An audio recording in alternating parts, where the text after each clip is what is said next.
মানুষ চেঞ্জ হয়, মানুষের ভালোবাসাও চেঞ্জ হইতে থাকে, মানুষের অ্যাট্রাকশন চেঞ্জ হতে থাকে, কিন্তু এমন একটা জিনিস বাকি আছে, সেটা চেঞ্জ হয়, সেটা হচ্ছে আল্লাহ। আল্লাহ তাআলা কখনোই চেঞ্জ হয় না। আল্লাহ কোরআনের মধ্যে বলেন, আল্লাহু খায়রুম ওয়া আবকা, আল্লাহ তাআলাই উত্তম এবং আল্লাহ তাআলা বাকি থাকবেন।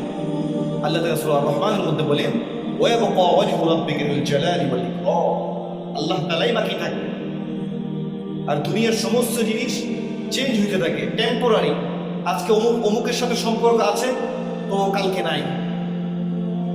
তো কি হয়, মানুষ তার যে শান্তি আছে, শান্তি সে নষ্ট হয়ে যায়, পেইনফুল লাইফ শুরু হয়ে যায়। এই জন্য আল্লাহ তাআলা যেহেতু বাকি থাকবে, তো আল্লাহর সাথেই সম্পর্কটা করো। এই জন্য ইসলাম ব্যালেন্স শিখিয়েছে।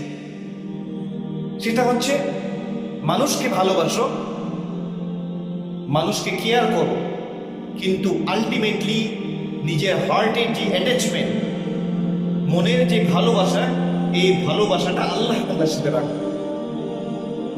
মানুষকে ভালোবাসো, মানুষকে কেয়ার করো, ফ্যামিলির সাথে সময় দাও,